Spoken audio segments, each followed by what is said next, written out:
Héctor Yepes Martínez, ex asambleísta de la República y director del Centro de Arbitraje y Mediación de la UES. Muchísimas gracias por la invitación. Por razones de tiempo voy a ir directo al tema.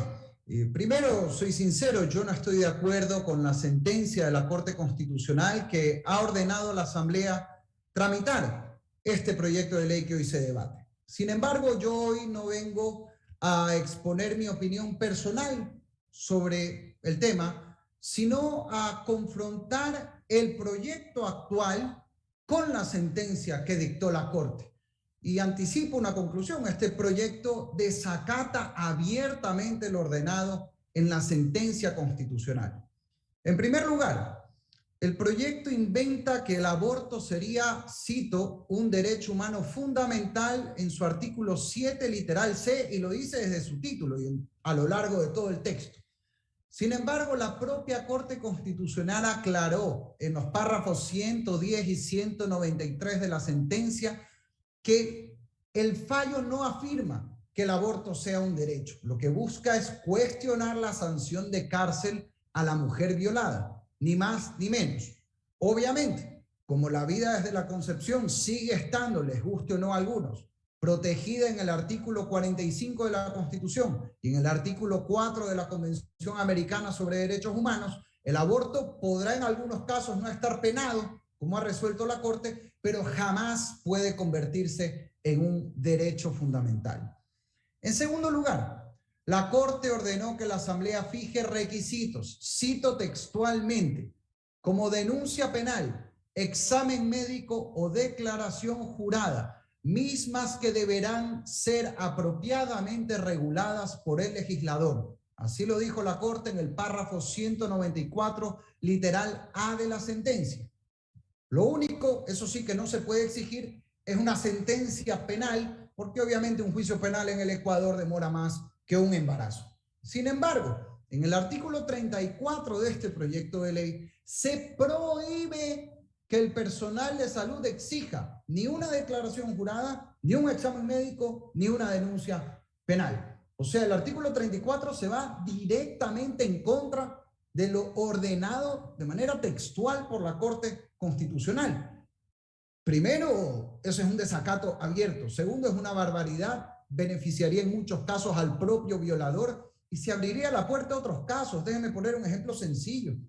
¿Cómo comprobar si ha habido violación? Por ejemplo, no digo que una mujer pueda llegar a mentir, pero más bien que pueda ser víctima de un abuso. Mañana un padre lleva a su hija a abortar de manera abusiva porque quedó embarazada de su novio y no le cae bien el novio. Y no estoy diciendo nada que no ocurra lamentablemente en el Ecuador, en los ambientes muchas veces machistas que se viven. Y esa chica, como no hay ningún requisito, parámetro mínimo, tendría un aborto forzado que está expresamente prohibido por la ley, pero al que se abre la puerta por la indeterminación de este texto tal como está y en contra de lo que ordenó la Corte. En tercer lugar, la Corte Constitucional ordenó, cito textualmente, la necesidad de fijación de un tiempo máximo de gestión permitido, entre paréntesis, semanas, palabras de la Corte Constitucional, párrafo 194, literal C de la sentencia. Sin embargo, ustedes lo han escuchado el día de hoy. Aquí se pide aborto sin límite de semanas hasta el último día del embarazo. Conozco, el otro día conversaba con un legislador sietemesino en este pleno. Discúlpenme, pero es una barbaridad pretender autorizar que se mate un bebé de 7 u 8 meses, que en otros países hasta les niegan ayuda si sobrevive fuera del vientre de la madre. Eso se llama asesinato.